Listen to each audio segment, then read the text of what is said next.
My teaching philosophy is all about the student and what their goals are, and trying to teach the students life skills as well as the material that I'm trying to teach. So soft skills, interview skills, respect, and teaching all of my students how to get along. And so my philosophy is, if everyone's getting along in the classroom, I think it's going to be a lot better environment for the students to learn.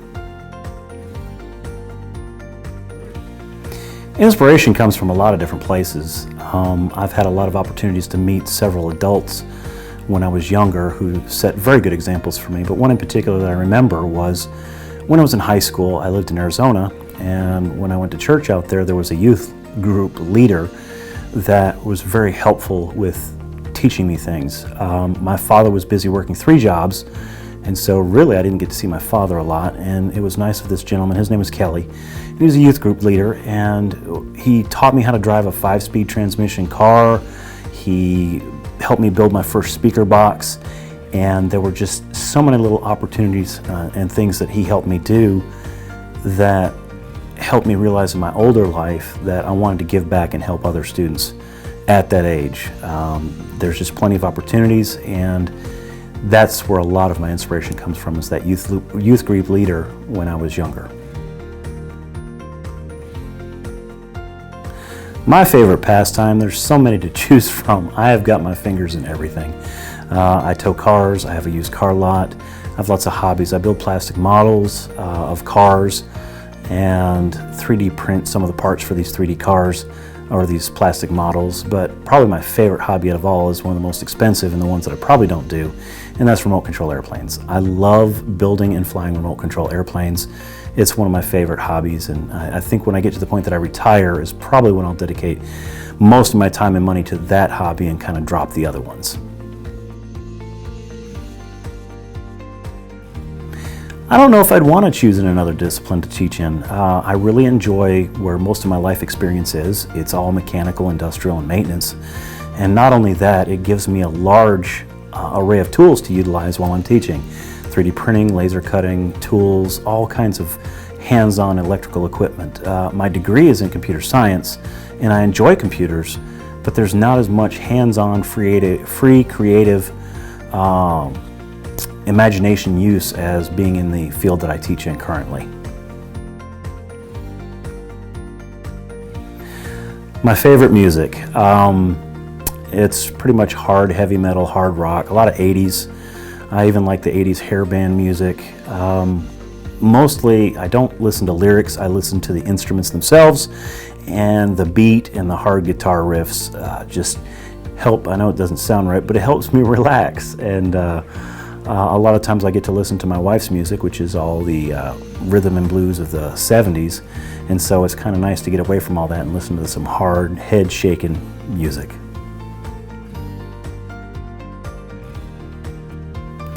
So my favorite movie is back in the 80s, is a Christian Slayer movie called Pump Up the Volume. It's always been my favorite since then. I don't have a particular reason why it is now, but back then it just seemed to me about just going up against the man and fighting the system in order to get the truth out. I'm all about getting the truth out, and I don't like when people sugarcoat things, and so this movie was all about a young individual trying to get out the truth with a radio station, and he was broadcasting illegally, and the FCC was trying everything they could do to shut him down, but he was able to get his message out, and it wasn't a bad message. It was just a message that needed to get out that people were trying to almost censor. So that's kind of why I love that movie. So the last book that I read was probably the Bible. I've spent a lot of time recently researching and looking in depth from a religious aspect of things, and so I've been doing a lot of studying in the Bible recently. I haven't read much in the past, probably 10 years, but before that I was a regular bookaholic. But as I'm getting older and I'm looking into more theological aspects of things, the Bible has given me some inspiration and some really good reading, and the stories are interesting. So the Bible is what I've been reading most recently. If I could travel anywhere in the world right now, I would jump on a plane and travel to Spain. I lived there when I was about 6 years old for about 6 months. My stepfather was in the military, and I just remember all the wonderful food that they had, the scenery, the old buildings, the freedom that you seem to have on the streets to just be able to go out and do anything you want to do. And it was just amazing. But when it comes to food, I'm all about trying new foods and new restaurants, and I just can't remember the last time I had food as different and good as it was in Spain. So Spain and Europe is where I would go if I had the chance to go right now. So the best advice I've ever received. All throughout school, I got straight A's. I was amazing, at least I thought I was, but always on my report card, I failed in the behavior area. And every single one of my teachers said, you need to think before you speak. And I have not realized until I was an adult how important that was. As a kid, you're supposed to practice it, but as an adult, it really gets you into trouble when you speak before you think. And especially in the days that we're going forth now, it is a good thing to think before you speak. And so the advice I've been given that probably is most important to me and most valuable to me now is think before I speak. Most people don't realize that I'm an introvert. I like my time to myself. I recharge when it's quiet. I like to sit at home and watch TV and just chill out. But everybody in my classroom never believes me when I say I'm an introvert. And a lot of people are just looking at me, no, there's just no way.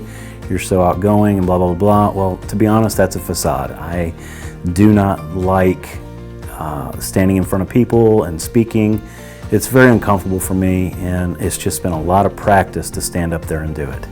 It becomes more comfortable when I get to know the students especially, and it becomes easier, but I will always be that introvert that likes to recharge in silence.